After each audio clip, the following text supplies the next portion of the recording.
Hello అందరికీ నమస్కారం. Welcome to Suresh zoology YouTube channel. మనం ప్రీవియస్ వీడియోలో టెట్ డిఎస్సి సంబంధించిన వీడియోలన్నీ చూసాం. కానీ డిఎస్సిలో 19th జూలై 2024 జరిగిన మార్నింగ్ షిఫ్ట్, ఆఫ్టర్నూన్ షిఫ్ట్ రెండు చూసాం. కానీ ఇందులో ఈ వీడియోలో కంప్లీట్గా బయాలజీ ఒకటి, సైన్స్ కంటెంట్ వరకు చూద్దాం. ఈ వీడియోని అయితే ఎక్కడ స్కిప్ చేయకండి. వీళ్ళైతే లైక్ చేయండి, షేర్ చేయండి, సబ్స్క్రైబ్ చేయడం మాత్రం మర్చిపోకండి. సో ఫస్ట్ క్వశ్చన్ చూద్దాం. సైన్స్ కంటెంట్లో ఓడ గంటకు ప్రయాణించే దూరాన్ని నాట్స్లో కొలుస్తారు. ఒక నాట్ దేనికి సమానం అని అడుగుతున్నారు. ముఖ్యంగా ఇక్కడ చూసుకుంటే మనం ఓడ వేగాన్ని కొలవడానికి నాట్స్ వాడతారు. కాబట్టి ఇక్కడ ఓడ యొక్క వేగం ఎంత అంటున్నారంటే ఇక్కడ 1.852 km/h. సో ఇక్కడ చూసుకుంటే ముఖ్యంగా ఓడ గంటకు ప్రయాణించే దూరాన్ని నాట్స్లో కొలుస్తారంటున్నారు. 1 నాట్ అనేది దేనికి సమానం అంటే ముఖ్యంగా ఇక్కడ చూసుకుంటే ఇక్కడ the nautical mile is 1.852 km/h. So ఇక్కడ ఇది ఫస్ట్ ఆన్సరే. ఇక్కడ ఆప్షన్ 1 అనేది రైట్ అవుతుంది. నాట్స్ని 1.852 km/h కొలుస్తారు. నెక్స్ట్ క్వశ్చన్ చూద్దాం.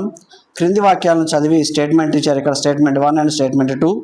ముఖ్యంగా వీటిల్లో ఫస్ట్ స్టేట్మెంట్ ఉష్ణోగ్రత, వర్షపాతం, గాలి వేగం, తేమ వంటి వాతావరణాన్ని కొలిచే అంశాలు అన్నారు.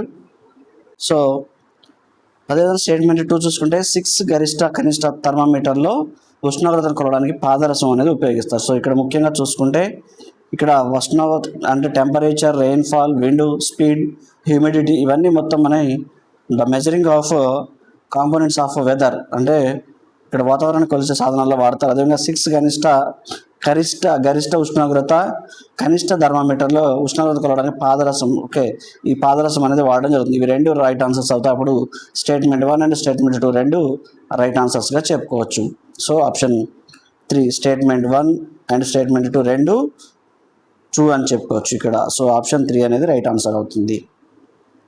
నెక్స్ట్ ఇక్కడ పూర్తి నిశ్శబ్దం కంటే 100 రెట్లు ఎక్కువ శక్తివంతమైన ధ్వని ఏంటంటున్నారు. ఇక్కడ sound is 100 times powerful than the silence. So దీన్ని ముఖ్యంగా మనం సౌండ్స్ని డెసిబుల్స్లో కొలుస్తారు. సో ఇక్కడ ముఖ్యంగా మనం సౌండ్స్లో చూసుకుంటే డెసిబుల్ స్కేల్లో అనేది లాగర్థమాటిక్ 10 into power. So 10x power అవుతుంది. ఇక్కడ చూసుకుంటే ముఖ్యంగా 10x పవర్ అవుతుంది. సో ఈ 10x పవర్లో 10 dB అవుతుంది. సో 10 dB ఇక్కడ 100 into పవర్ అవుతుంది. సో ఇక్కడ చూసుకుంటే ముఖ్యంగా 20 dB 20 డెసిబుల్స్ అనేవి ఇక్కడ మనం ముఖ్యంగా చూసుకోవచ్చు. సో ఇక్కడ ఆప్షన్ అనేది 20 dB అనేది మనకి రైట్ ఆన్సర్ అవుతుంది. కాబట్టి ఆప్షన్ 2 అనేది రైట్ ఆన్సర్ అవుతుంది. నెక్స్ట్ ఇక్కడ F1 = 15N మరి F2 = 10N. అదేవిధంగా రెండు బలాలు ఒకే టేబుల్పై వ్యతిరేక దిశలో పనిచేస్తే F net ఎంత అవుతుందంటే ఇక్కడ ఆపోజిట్ డైరెక్షన్ కాబట్టి ఇక్కడ ముఖ్యంగా F net. సో ముఖ్యంగా దీన్ని ఎలా తీసుకోవాలంటే మనం F net = 15 - 10. సో ఇక్కడ 15 - 10 అంటే ఎంత మనకి ఇక్కడ 5N అవుతుంది. కాబట్టి ఇక్కడ 5N ఎక్కడ ఉంటే అక్కడ రైట్ ఆన్సర్ అవుతుంది. 5N అనేది రైట్. ఇక్కడ 15 - 10 - -5N అనేది రైట్ ఆన్సర్ అవుతుంది. కాబట్టి ఇక్కడ ఆప్షన్ 2 అనేది రైట్ ఆన్సర్ అవుతుంది. అయస్కాంత దిక్సూచి తయారీ చేయడానికి మనము ఈ క్రింది ధర్మాన్ని ఉపయోగిస్తామంటున్నారు. ఇక్కడ ముఖ్యంగా దీని అయస్కాంతరం అనేది ఎప్పుడు ఉత్తర దక్షిణ దిక్కులను సూచించే ధర్మం వల్లనే దిక్సూచి పనిచేస్తుంది. కాబట్టి ఇక్కడ డైరెక్షనల్ ప్రాపర్టీస్ అనేది రైట్ అవుతుంది. సో ఇక్కడ magnetic compass the property is a directional properties అవుతుంది. ఇక్కడ అయస్కాంతం ఎప్పుడు చూసుకుంటే ఇక్కడ అయస్కాంతం అనేది నార్త్ సౌత్. సో ఇక్కడ ఈ ధర్మాన్ని కలిగి ఉంటుంది కాబట్టి ఇక్కడ డైరెక్షనల్ ప్రాపర్టీస్ అనేది మనకి రైట్ ఆన్సర్ అవుతుంది.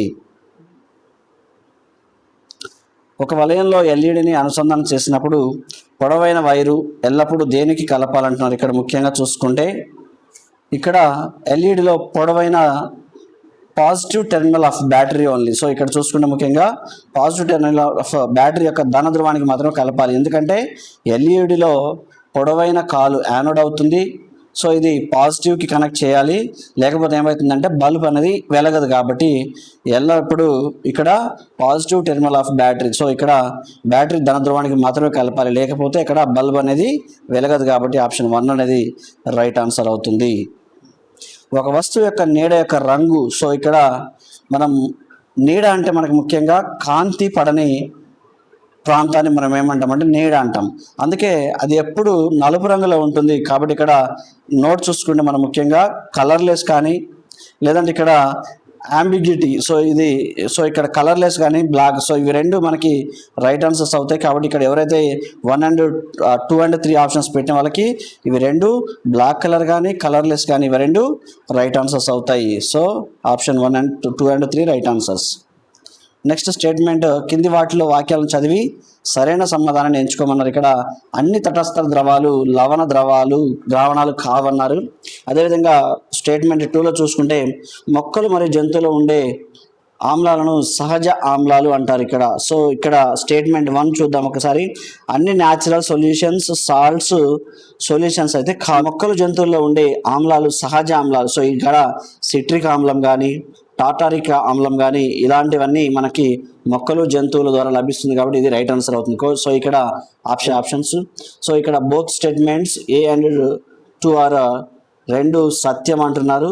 సో ఇక్కడ ఆప్షన్ 1 and ఆప్షన్ 2 రెండు ట్రూ అవుతుంది. కాబట్టి ఇక్కడ అన్ని both statements 1 and 2 are true. అన్ని న్యూట్రల్ సొల్యూషన్స్ సాల్ట్స్ సొల్యూషన్స్ కావు. కాబట్టి ఇక్కడ ఎగ్జాంపుల్ ప్యూర్ వాటర్ న్యూట్రల్ కానీ సాల్ట్ అనేది కాదు. సో ఇక్కడ ఆప్షన్ 1 and ఆప్షన్ 2 రెండు ట్రూ అవుతుంది. సో ఆప్షన్ 1 and ఆప్షన్ 2 రెండు ట్రూగా చెప్పొచ్చు. సో 1 2 and 2, సో ఇవి రెండు సరైన ఆప్షన్స్ అవుతాయి.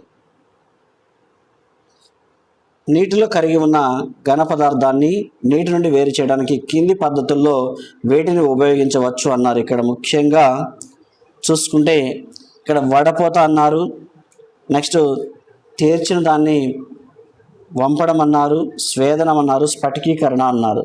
సో ముఖ్యంగా ఇక్కడ ఘన పదార్థాన్ని నీటి నుంచి వేరు చేయడానికి వడపోత అనేది మనకి ఇక్కడ పని చేయదు.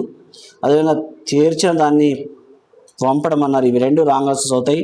ఇక్కడ చూసుకుంటే స్వేదనం కానీ క్రిస్టలైజేషన్ స్ఫటికీకరణ ఇవి రెండు ఎక్కడ అయితే ఆప్షన్ C and D ఉంటుందో ఇవి రెండు రైట్ ఆన్సర్స్ అవుతాయి. AB అనేవి రాంగ్ ఆన్సర్స్ అవుతాయి. చూద్దాం ఒకసారి ఆప్షన్స్లో. సో C and D అనేది రైట్ ఆన్సర్ అవుతుంది. స్ఫటికీకరణ, so separation is dissolved solid and from the water. కరిగిపోయిన పదార్థం మనకి ఘన పదార్థంగా ఉంటుంది. వేరు చేయాలంటే డిజిటలైజేషన్ లేదా క్రిస్టలైజేషన్ వాడాలి. సో ఫిల్టరేషన్ అనేది నెక్స్ట్ డిటెన్షన్ అనేవి పని చేయవు. సో ఇక్కడ option C and D right అవుతున్నాయి. క్రింది వాటిలో సరికాని జతను గుర్తించమన్నారు. సో ఇక్కడ ముఖ్యంగా ఈస్ట్ అనేది బ్యాక్టీరియా అన్నారు, వర్టిసెల్లా అనేది ప్రోటోజోవా అన్నారు, డాఫ్నియా సూక్ష్మ ఆర్థ్రోపోడ్, డయాటమ్స్ శైవలాలు అన్నారు. సో డయాటమ్స్ అంటే శైవలాలు. సో ఇది రైట్ ఆన్సర్ అవుతుంది. డాఫ్నియా అనేది సూక్ష్మ మైక్రో ఆర్థ్రోపోడ్స్గా చెప్పొచ్చు. వర్టిసెల్లా అనేది ప్రోటోజోవా, ఇక్కడ amoeba, euglena, paramecium and Vorticella ఇవన్నీ మనకి ప్రోటోజోవన్స్గా చెప్పొచ్చు. ఈస్ట్ అంటే బ్యాక్టీరియా కాదు, ఈస్ట్ అనేది ఎప్పుడు ఫంగస్ అవుతుంది. సో ఫంగస్ కాబట్టి ఇక్కడ ఇది రాంగ్ ఆన్సర్ అవుతుంది. 32 దంతాల్లో ఉన్న సాధారణ ప్రౌఢమానికి ఉండే మొత్తం చర్వణకాల రకం దంతాలు ఎన్ని ఉంటాయో గుర్తించమన్నారు. ఇక్కడ ముఖ్యంగా మనం మానవుని దంత విన్యాసం చూసుకుంటే 2123/2123 into 2 ఇది అడల్ట్ హ్యూమన్ బీయింగ్ యొక్క దంత విన్యాసం. సో దీనికి ఒక కోడ్ చూసుకుంటే మనం ICPM అని చెప్పుకున్నాం. ICPM, I అంటే ఇన్సిజర్స్, C అంటే కెనైన్స్, P అంటే ప్రీమోలార్స్, M అంటే మోలార్స్. ఇక్కడ మనల్ని అడిగింది ఇక్కడ చర్వణ కాలు యొక్క రకం దంతాలు ఎన్ని అన్నారు. ఇక్కడ చూసుకుంటే normal adult human beings, so molars ICPM లాస్ట్లో M అన్నాం కదా. సో ఇక్కడ మోలార్స్ ఎన్ని అన్నారు. ఇక్కడ టోటల్గా 2123 3/3. సో ఇక్కడ చూసుకుంటే 3/3. సో ఇక్కడ టోటల్గా ఇంటూ 2. సో ఇక్కడ 6 into 2 టోటల్ 12 మోలార్స్ అవుతాయి. కాబట్టి ఇక్కడ చర్వణకాలు ఏంటంటే మొత్తం 12 చర్వణకాలు ఉంటాయి. సో ఆప్షన్ 4 అనేది రాంగ్ ఆన్సర్ కాదు, రైట్ ఆన్సర్ అవుతుంది. క్రింది వాటిలో కీటకాహార మొక్కలను గుర్తించమన్నారు. ముఖ్యంగా మనం ఇన్సెక్టివోరస్ ప్లాంట్స్ అంటాం వీటిని. సో ఈ ఇన్సెక్టివోరస్ ప్లాంట్స్లో ముఖ్యంగా మనం రప్లీషియా, డ్రాసిరా, యుట్రిక్యులేరియా, నెపంథిస్, కస్క్యూటా అండ్ ఫ్యాసిఫ్లోరా. సో ఇక్కడ మనకి ఇవన్నీ ఇక్కడ ఆప్షన్స్ ఇవ్వడం జరిగింది. దీంట్లో మనకి ఇన్సెక్టివరస్ ప్లాంట్స్ ఏమున్నాయో వీటిని గుర్తించాలి. రఫ్లిషా అనేది లార్జెస్ట్ ప్లాంట్ కాబట్టి ఇక్కడ అతిపెద్ద పుష్పం కలిగిన మొక్క కాబట్టి ఇది ఇన్సెక్టివరస్ ప్లాంట్ కాదు. సో అది రాంగ్ ఆన్సర్ అవుతుంది ఆప్షన్లో. డ్రాసిరా అనేది మనకి చూసుకుంటే ఇక్కడ కీటకాహార మొక్క. యుట్రిక్యులేరియా కూడా కీటకాహార మొక్కగా చెప్పొచ్చు. అదేవిధంగా నెపంథిస్ కూడా మనకి కీటకాహార మొక్క. ఇప్పుడు చూసుకుంటే ఆప్షన్స్లో option B and C and D ఎక్కడ ఉంటే అక్కడ రైట్ ఆన్సర్స్. కస్క్యూట్ అనేది పరాన్నజీవ మొక్క, ఇది బంగారు తీగ అంటాం. సో ఇది రాంగ్ ఆన్సర్ అవుతుంది.